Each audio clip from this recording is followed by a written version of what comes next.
My name is Beatrice and I'm 46 years old. I was diagnosed in 1992 in June in Mayday Hospital. The day I went in and I was given my results, I was shocked. I was completely numbed. Even though I did it just for the sake of doing it, when the results came, I didn't anticipate a positive test. When I was diagnosed, I looked quite healthy, even though my blood pressure was playing with me. I didn't really have any health problems and I looked okay. So it didn't really bother me except the knowledge and what I knew about HIV then and AIDS. I knew HIV equals AIDS. But of course, when I was diagnosed, I got to read up a lot more about it. And then I came to realize, but still it was hard to think of being here today.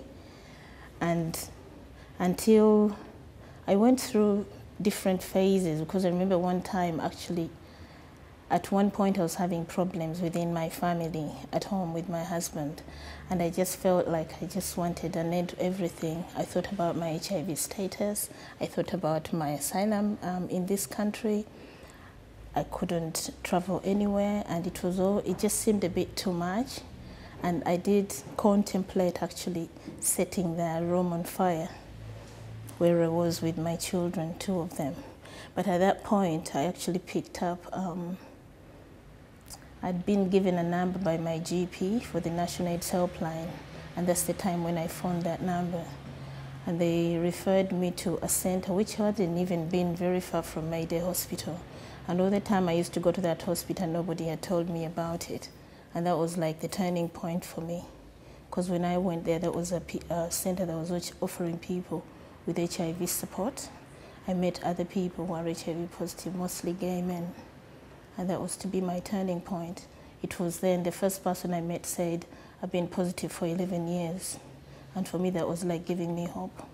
I knew I wasn't going to die.